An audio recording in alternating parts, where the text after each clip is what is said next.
This is the Big O Show. This is the Big O Show. Yes, there he is, the man, the myth, the legend that is Manny Navarro, keeping up with all the craziness that is going on with the University of Miami, deciding what AD they're going to hire, deciding what head coach they're going to hire. Manny, hearing all kinds of stuff. The Mario Cristobal thing seems like it's gaining steam because we're not hearing any other names, really, to be honest with you. But the athletic director, we're still hearing other names like the New Mexico AD that's getting a second interview now. First of all, walk us through what's going on with the AD, the search, and the timeline behind the AD search.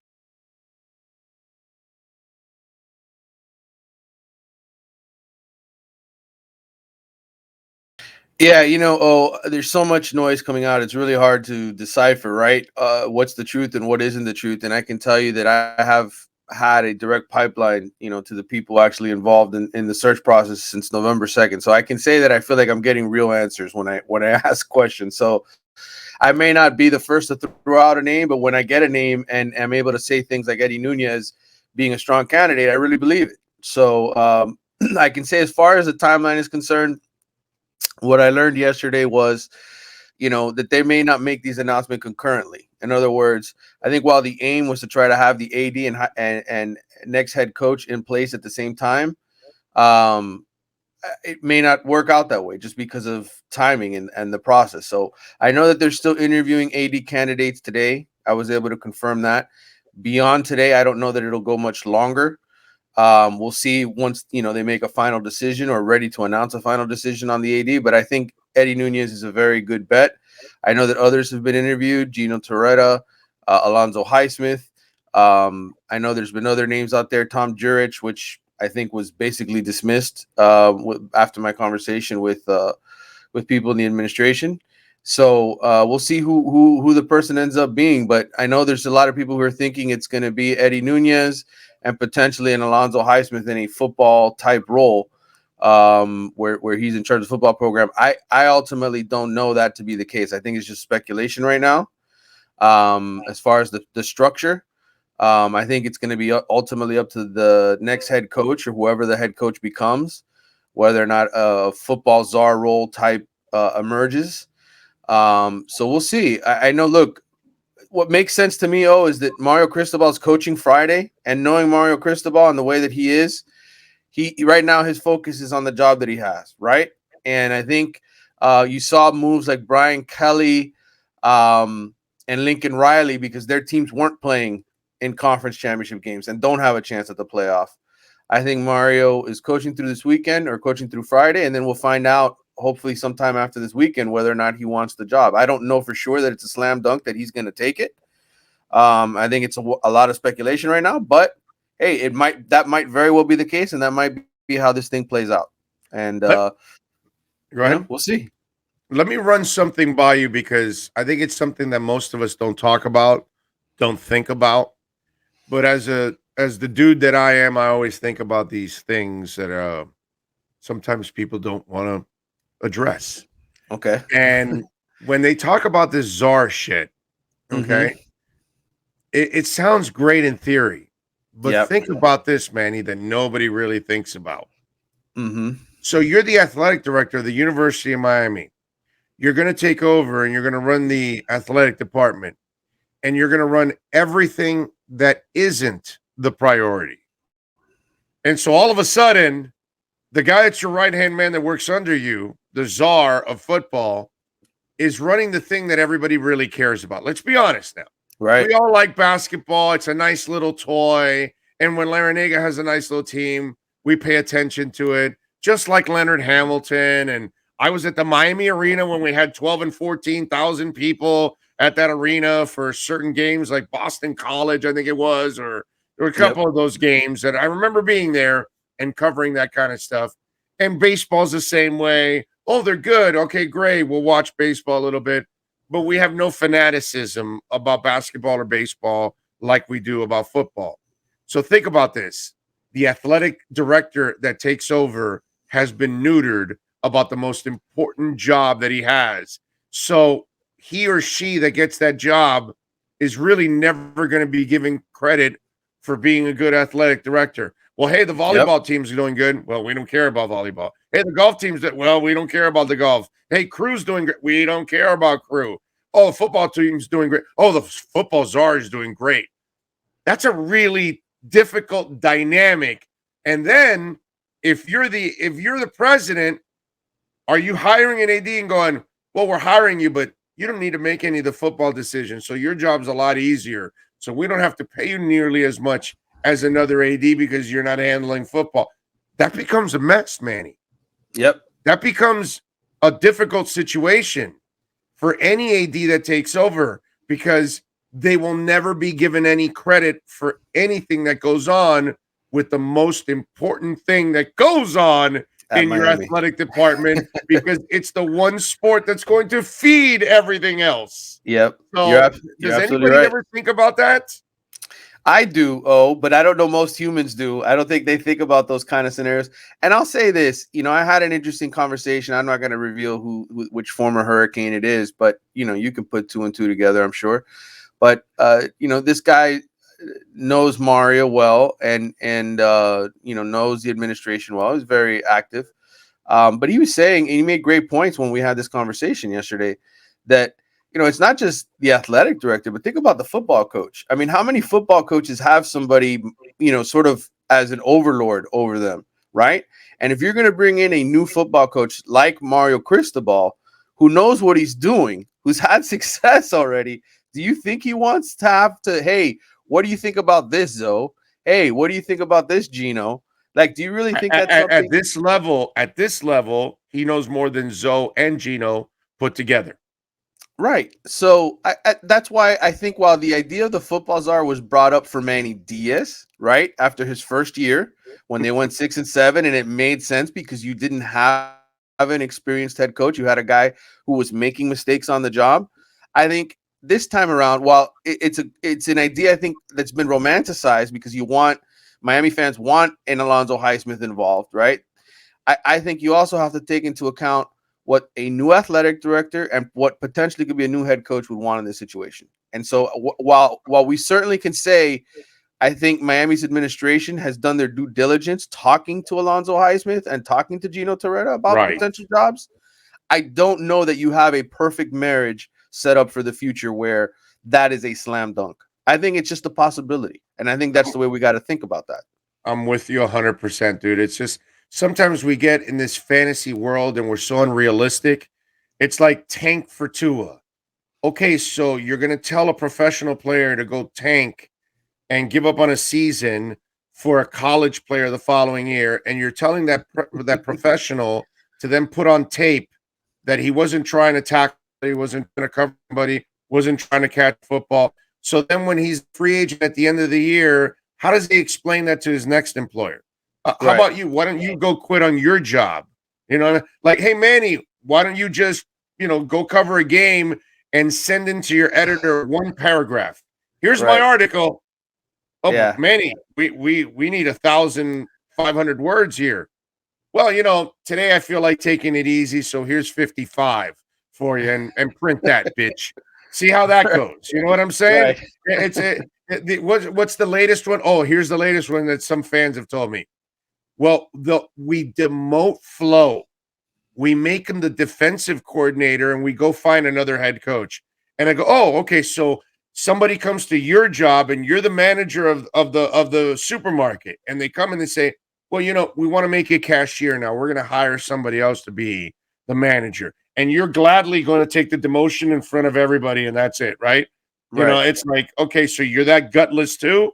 So you're going to roll over like that and be embarrassed? So you expect Flo to do the same thing? It's like we sometimes we come up with this shit that we expect them to do that we would never do ourselves. Right. You know what I mean? We would never do ourselves. I gave the example years ago. QAM told me, no, we're going to move you to nights. And I said, nights? I got 15 sponsors. I make more money than most of the shows on this station except for Joe Rose. Are you effing kidding me? You're moving me to nights?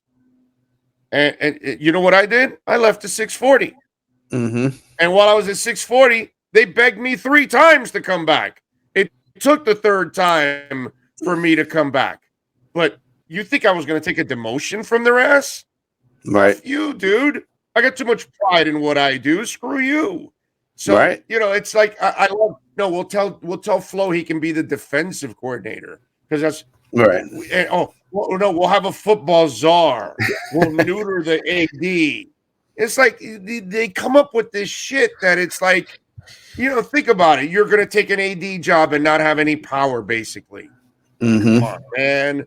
We got to be realistic in life. Don't ask people to do things that you wouldn't do yourself. Yeah. So put yourself, before you come up with this crazy notion, first put yourself in that position and say, would I do that? Would I take a demotion and be embarrassed? Right. No, I would not. Would I take a job and be neutered right from the get-go? No. You know what I'm saying? So if you have some pride, are you going to go tank on your job? No, because you'll get fired. But you want a player to tank. There's a lack of reality at times that it becomes baffling.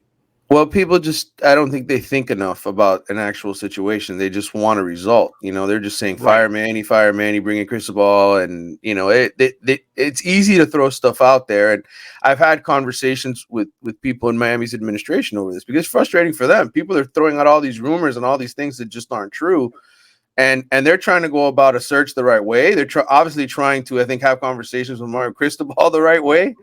And people are just throwing crap to throw crap out there so that, they can sit there and brag that they're right about something. And it's like that the mentality of people today with Twitter and social media and all that kind of stuff, it's out of control. And, so there's a lot of misinformation. But I think, look, in the long run, what I've learned throughout this whole process, at least when it pertains to Miami Big O, is these people care. Okay. They're Xing out.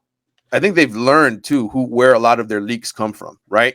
Throughout this whole process, because they're seeing when people that are involved, people outside of the specific administration are involved, they're seeing who's saying what to who. Yeah, you can't talk to the boosters, is what you're saying. I got you. Right, to the boosters and people on the board or whoever. I mean, they to me, they've shrunk the circle. There used to be a circle at Miami where a lot of people had information, and it was a big information circle. They've shrunk it down to a handful of people, and I think they're beginning to plug some of their leaks and figure out ways to control the information that comes out that's reality versus fantasy world. All right, so if I start doing the deciphering and seeing through the trees, right. So Cristobal's not being mentioned for any other job in the country. Because he's good enough to be mentioned for other jobs. Nobody's talking. His offensive coordinator is leaving to Akron. Yep. We're not hearing any other coaching names tied to Miami. Right. So does math tell you that all roads lead to Cristobal? At this point, it does. But I also still think I know somebody who, Cristobal came down here this past weekend because his mother's in the hospital. She's not doing well health-wise. And there's another person who I know whose mother was also in the hospital at the same time. And they happened to have a conversation while Mario was here. And they didn't bring up specifically the University of Miami, but this person knows Mario really well from over the years and basically told me, look, I think Mario's so focused right now on what's happening with his mother's health, with Oregon, coaching this game, this Pac-12 championship game, that if he is thinking about coming to Miami, I don't think he's making that decision until after the game, And while his agent could be negotiating behind the scenes and talking to Miami about certain things, right, he's in another world right now. So that's why I think this has been delayed so long. Like people are like, why isn't this happening faster? Well, I think they've got the guy in mind of who they want, and they're giving him time to resolve whatever issues. And in the end, he may turn around and say no, which is why Manny Diaz has not been fired. Which, by the way, I think is, some may think it's weird, but because he's the backup plan, it's really smart on their part. They have no choice where they're at right now. And look, we have to this is a message to the Canes Nation. You're not a national championship contender, so relax. You're not trying to save a national championship season in 2022. Relax, dude. You know, they haven't had a coach in so long, well over 20 years now, that they haven't had the kind of coach that you really can feel good about. So if Cristobal's the guy and he still has the Utah game, he still has things that he has to take care of, chill out, dude. Okay? If you lose a recruit or two, if the recruiting year this year isn't that great, whatever, you got a transfer portal, you got ways to make up. He's probably got guys that are committed to Oregon that he can move them on over. So if the Panay Sewells and the Javon Hollands of the world want to come on over and transfer, just like Lincoln Riley's going to do with Oklahoma to USC, chill out, dude. The idea is to get the right coach for the – see, here's the thing about all of this, and I said this before. Lane Kiffin's a gypsy. While I love his offensive mind over Mario, I will admit that, okay?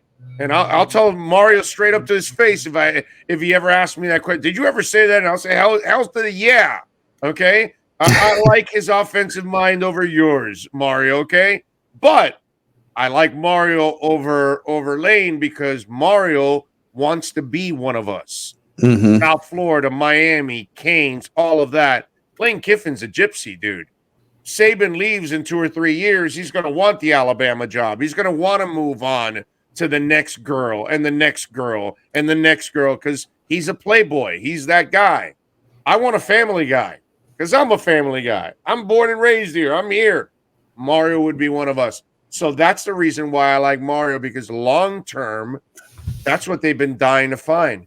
They always get the guy that is using UM as a springboard. And that's why I think the Manny Diaz thing and Randy Shannon and obviously Mark Richt were so sexy to us, because those were potential people that would stay here long-term. And that's been the problem with the U, that every time you find a guy, he's off and running. Mario, if you can nail it, he's going to stay here for a long time. So if you have to wait a little bit to get him, it's well worth the wait, because he's going to be here a lot longer than most any other candidate. That's my point. Yeah, and I think the other aspect of it, is, I know some people have written, well, you bring in the hometown guy. We've seen them do that before, right? Randy Shannon but here's Michelle Kaufman just wrote that article, right? Actually, for the Herald. Yeah, and people have that perspective, right? Oh, here we go again. Don't bring in another Miami guy. It doesn't work. Legit. Here's where I differ with Michelle and people who think that way. Mario is an experienced head coach. Boom. He has learned lessons. Boom. That is the difference. That is it. Boom. He has learned how to win in other places and to have success in different ways recruiting. Yep. He is what you ideally wanted in a quote-unquote hometown guy. A guy who went away to college, right? Like LeBron when he said, I went to the Heat for college, right? Yeah. And learned how to win and learned everything that it takes to win at the highest levels in college football. Yeah. Under Nick Saban first at Alabama and then on his own. The dude won under Pete Garcia. Right. That's all you need to know, bro. He won under Pete Garcia. I mean, if you win under that disaster, that's impressive. Then he goes to learn from the Jedi Master. And then he goes to Oregon. So he's well prepared. Mark Richt would have been that guy, but unfortunately we got Mark at the back end of his career, and it wasn't, and health issues too. Right. This and obviously the health issues. But Cristobal's young. He's got, a long future here if everything works out. And dude, he is a kick-ass recruiter. Okay. Right. They needed that for a while. They have. And I think as much as we sit here and praise their recruiting classes and say, oh, but they're top 20 and they're top 15. I've been on your show many times. Oh, and what have I told you? A lot of these guys are overrated, right? I've said it to you. I said the rankings, people just buy into the rankings too much. And the reality is it's who ends up going to the NFL. And those numbers are down. The number of first-round picks are down. The number of day one and day two guys is down. Like all of that is what's reality of how you win big in college football. and they have been average, when it comes to producing NFL talent, whether that's player development or just talent. I think it's just been below average, or below their standard of when they were great. So, he's going to raise the level of recruiting tremendously. Somebody told me that stat that he had the number one player in 9 different states last year, recruiting wise during the pandemic. He was able to recruit the top player in 9 different states. So that's something that, you talk about the West Coast, right? All those years getting great players from California and Texas and he can do that. He can do those kind of things. And again, look, Manny Diaz, while I think, I said it and you said it from the get-go, Miami needed an experienced head coach. He's grown as a coach too. Now, is he the guy ultimately that could be a good coach down the road? Probably. I think if he went to a couple of other places, learned some lessons the way that Mario did, maybe he could be, because he's the kind of coach who can adapt, who will change, who won't stick with the same thing if it's not working. But right now, Mario is an upgrade without question. And if you can get him, you get him. And if you can't, then I don't think Manny's necessarily a horrible plan B. I know it's not going to make the fan base happy. But, no, it won't. But at least he's a guy who's recruited decent players here that have helped stock your team for the future, right? You got the quarterbacks and all that, whether it was Dan Enos, whether it was Rhett Lashley, whoever. The team is in a better position now. The kids like playing for him. They play hard for him. So, if you strike out with Mario and Lane really isn't a part of the equation, and the administration ultimately decides to bring him back, you're going to have to grin and bear it as a Canes fan next year. But I think, at least they're going for Mario, which is something that I don't think they would have ever done before, and saying, hey, we're going to promise money. We're going to do this. We're going to do that. To me, that's a step forward. If they strike out, I know it sucks. It's going to suck and people are going to be upset. But, if this administration is serious, that means that next year, if Manny struggles, they fire him and they get another coach. We'll have to see. But right now, everything that I've been told since my meeting November 2nd and my conversations with people in the administration is they care. What Kirk Herbstreit did woke them up. They know that they have to do better. They can't be average. They can't be 7-5. And we'll see where that takes us here in the months and, years ahead. Hopefully it's a good place, though, because if all of that is BS, then as a Miami fan, you might as well just pack it in, because it's never going to. Oh no! If this ends up becoming BS after all this talk, I'm gonna be really disappointed in them. You know what I mean? I'd rather you just tell me from the get-go, hey man, we're not gonna be, we're the Marlins. We're never gonna spend like the Mets and the Cubs and the Dodgers. Okay, we understand that. We get that. Okay, all right, that's cool. All right, that's fine. But this has gotta happen. And by the way, so what you're telling me is we should have told Kirk Herbstreit to rip the hell out of the Canes 15 years ago. Is that what you're saying to me? Huh? I think what I'm saying to you is sometimes the right person has to say the right thing to get things going, and I think that's what happened. Because listen, you and I, Barry Jackson, different people have talked about this. It's not like any of this is brand new. Right? We've been ripping them for years for all the crap that's gone on. Yes, right. We've talked about how they need to step up their game financially and pay for real coaches and this and that. And it's not like we, the media down here, haven't done our job. We've pointed all those things out. Right. It's just different when it comes on a national television show, and all of a sudden, the president of the university has to defend himself. Yeah.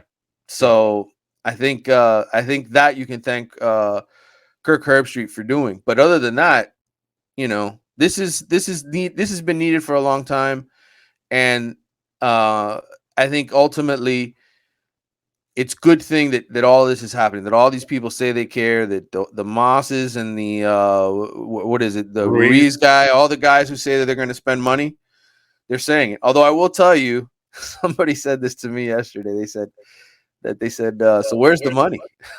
Where's this money you're promising? Where is it? Can we see it? So I don't know where that. Apparently, whether it's Ruiz or Moss, they're willing to write the check to tell Manny to go away. Right. So apparently, one of those dudes. I think Ruiz has got. I mean, Moss has got money, and Ruiz has got even more money. So apparently Ruiz will write that check and say, "Yeah, here you go, get Manny out of here and go get Mario and bring him over." So it is now. There was some talk that maybe they would hire the coach even without the AD in place.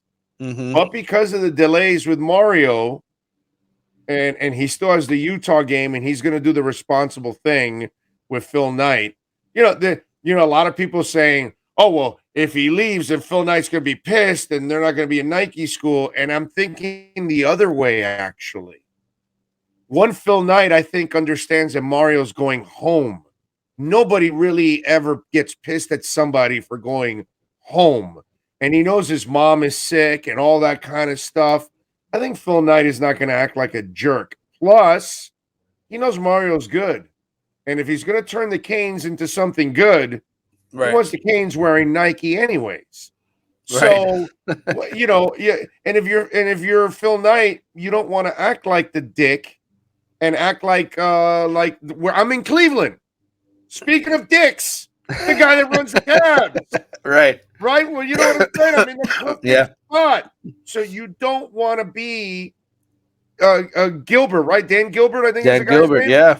Writing in crayon or whatever. You want to rise above it and be Mickey Arison and say, Alonzo, I understand you're leaving to Toronto.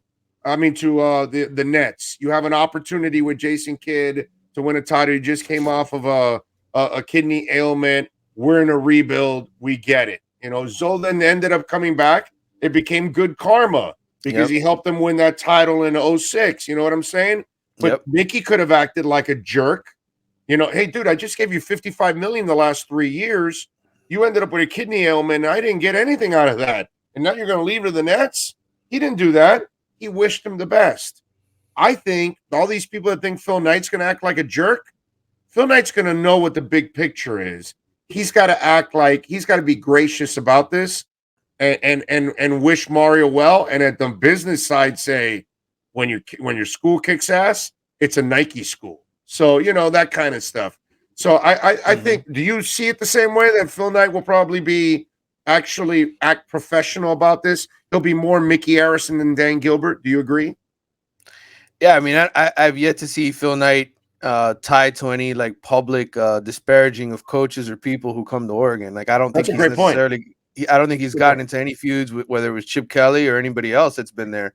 And I think ultimately these guys are all businessmen, man. They're all CEOs, and they know they have enough experience in the game where I think they would handle it a certain way. I think he'd be disappointed certainly because Mario's been a good coach for them. But at the same time too, Oregon has the money and the resources where they would be an attractive job if Mario were to leave, and they could get themselves a good coach. What's to stop Matt Campbell at Iowa State from going over there or other guys in the area regionally that are good coaches that could Luke go over Fickell, there. has he left Cincinnati yet? No, right? He hasn't. He's got a playoff to play in. That's why he hasn't left. But again, all of this stuff. What I loved about this coaching carousel this year is that it really came as surprises. People complain, oh, look, this information is out there. Nobody knew Brian Kelly was going to LSU. Nobody knew that. Nobody knew. I mean, no, dude, Lincoln. How about Lincoln Riley? Are you going to LSU? Are you going to LSU? No, dude, I'm not going to LSU. No, guys, I'm not going to LSU. He never lied. That was awesome by Lincoln Riley, dude. By the way, I think it's a great lesson too to the fans who complain and say, well, this information is easy to get. How come you guys don't know what's going on? Look at those two examples. Look at how smacked in the face you were by not knowing. It's hard to gather information, dude. It is hard as a reporter to gather information. Dude, you've been on the Heat beat, Yes, absolutely, man. Anybody that's on the Heat beat, it's got to be the most frustrating thing in the world because I will say though, get anything in that place. I will say though that people who they respect that cover the team well and do a good job and are honest with the front office and they will give you the heads up, because I was told about Jimmy Butler 2 years before he ever ended up here that was something that they were trying to do. So I think as long as you do your job the right way and you're not careless as a reporter, I think you can earn their trust, because they understand too, hey, they got to use you in a way to get things done. Yeah. So nobody was better at using us than Riley, bro.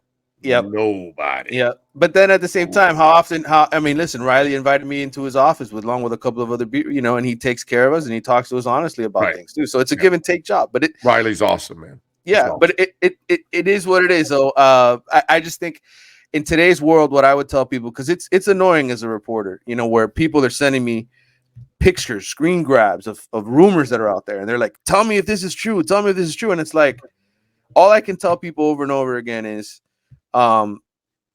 somebody might get lucky one day and get right with a guess, but the reality is the people who know is a very small pool. And that's what I try to say over and over again when it comes to this thing. We can guess, we can play the guessing game, but what is real and what isn't? All I can say this morning, what's real, is that Eddie Nunez did a good job interviewing with Miami. Yeah, he's getting a second one, yeah. Yeah, and that it looks to me and everybody else that they're waiting to see what happens once Mario's done coaching the Pac-12 championship game. Yeah. And that makes the most sense of it all. And something tells me there was a little phone call to Right. Mario's agent. Hey, he's good with Eddie Nunez, right? Right. And then he's good with that guy. Yeah. Because there's. And by the way, I haven't been able to connect the dots fully, but I know they follow each other on Twitter, and I know that there is a friendship of some sort between them. FYI, between Eddie and Mario. No, there's no doubt in my mind. Mm-hmm. Like I just told you earlier, Mario's not being mentioned anywhere. Right. Only here. Mm-hmm. Here, they're only mentioning Mario. Nobody else. Not them, but the buzz around is all Mario, nobody else. Mm-hmm. So there's no doubt in my mind that whatever AD is hired, it was approved by Mario. Because there's no way Mario takes the job here without knowing who the AD is, because the AD is going to be, everything to him. And if you don't have the right AD, as you know, you can't be headbutting with that person. It just can't happen anymore. And where he's at, he's got a guy that says, "What do you need? What do you need? You need here you go. You need that? Here you go. Here you go." So he's coming from somewhere where they never tell him no. So you're up against the wall here. You got to do exactly what he needs in order to get him. You know what I'm saying? It takes time. And people have to be patient and let it play out. And I understand there's a lot of anxiety because you don't want to be left out in the cold. Nobody who's a Miami fan wants Manny Diaz back because they think he's a failure. They think that he's not going to get it done. And they may be right in the long run. But again, what I will say about Manny, and you and I have talked about this on this show many times now, the guy at least adapts. I will give him credit for that, for not being stubborn. I think if he comes back, which at this point, I don't know that that's going to happen, but if it happens, I think he's got to change defensive coordinator, right? He can't be in charge of calling the defense anymore, in my mind. And he's got to hire a really good OC that's going to excite the fan base. Yeah, and that's going to be that's going to be a challenge for him. But see, the problem is, even in this strong finish, there's FSU in the middle of it, and those are the moments that still will, leave me with doubts about Manny and organization and all that kind of stuff. Because say what you want with Mario, I don't really ever see that with him, and that's kind of the difference with me, with him overall. It's just like the back end of what happened at FIU. It's just, dude, you're dealing with Pete Garcia, so eventually things are going to go awry, no matter what, because that's just the way. I don't even know how that guy kept that job there that long, to be quite honest. I'm really amazed at what naked pictures does he have over there. And by the way, they must be serious about turning around their program, dude, to hire the guy at UCF. That's the deputy one hell there. of a move, bro. Because again, I just told you about Mario. Well, he's coming from a place where they gave him what he needed at UCF.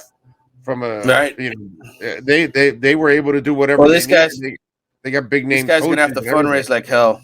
This guy Carr is gonna have to fundraise like hell and try to get, the good thing about him is, again, and it's just like Nunez when we talk about Nunez, these guys have been around winning programs. So that's what you want if you're gonna bring in a new AD. And what I'll say about Nunez, we haven't really talked much about him, but as I pointed out in my article today, 14 years at LSU with Skip Bertman and Paul Maneri, who won a national championship in baseball. He played for Billy Donovan, at Florida, who we know won national championships. This guy's been exposed to some good people. Played for Shaky Rodriguez at Miami High and Frank Martin at Miami High. Those were his guys that taught him basketball. So yes, he's not a football AD per se, but he's certainly a guy who has been around people who have built championships, and he was there at LSU when they were putting up the new baseball stadium. Like he is very well prepared. And Greg Sankey, who's the commissioner of the SEC, I know absolutely loves him. And you know, I think he's a guy one way or another, whether he comes to Miami or not. Go ahead. Nunez was on those Haslam teams in Miami High. I think he was there before that. He was in the early 90s from my understanding. So he played JV for Frank Martin and then varsity for Shaky. So but so he played. So he played. You know, so, and he's Tiger Nunez's nephew, the old AD. So he played with Doug Edwards, is what he played with. Porter, I think Doug he might have been Doug Edwards. Portillo, it was Ramos. I think those guys. Yes, and he can't. And from what I understand, from talking to one of his coaches from Miami High yesterday to get a little background, I think he's like a 6'4", 6'5" power forward is what he was. He would come off the bench, and then when he actually started games at Miami-Dade College. He actually was a starter for Miami-Dade College. So as an athlete, that's pretty good. With the late Caesar, what was the coach over there? Caesar something. I forgot his name. Good dude, man. I know. The names, the database gets erased after a while, dude. Yeah, too many people to remember. But he played at Miami-Dade for 2 years. He was actually a starter for I don't know what he averaged. I wasn't able to find his stats, but and then he went to Florida for 2 years as a walk-on, and he wanted to get into the coaching ranks. That was his initial goal, to get into the coaching ranks under Billy Donovan, and then he went to Tom Crean. He was at Marquette when Dwayne Wade was there. And so he learned from some really good people, and then ultimately decided, you know what, administration is the way to go.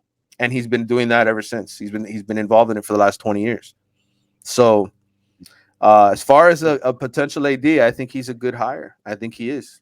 For Nunez and Anthony Grant working with Billy Donovan. Yep, that's where he was with. Those are his guys, and Frank Martin, who of course was at South Carolina, and those are all guys that could potentially be, coaches here. Right. No, I got you. Good stuff. As always, great insight. That's why you got to follow him on Twitter at Manny_Navarro. Even more important, make sure you subscribe to The Athletic. They got that joke of a deal going on now. It's like $1 a month. So get your asses down there and subscribe to The Athletic and catch Manny's work. He does produce about 67 articles a day. So, I never stop. I mean, he's sleeping and writing articles. That's impressive. Okay? I mean, that is impressive. You're sleeping and you're just, typing away. It's like, And I will tell you from a college football perspective, man, I think our team with Bruce Feldman, Nicole Auerbach, all the national writers, Matt Fortuna, these people, I get on Slack and I tell them, hey, Eddie Nunez, tell me more about him. 3 people respond. Oh, I know him well.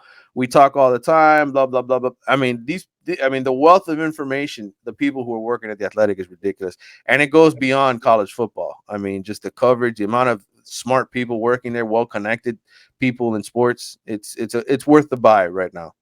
Nicole Auerbach is I'm a big fan. She does a really good job, man.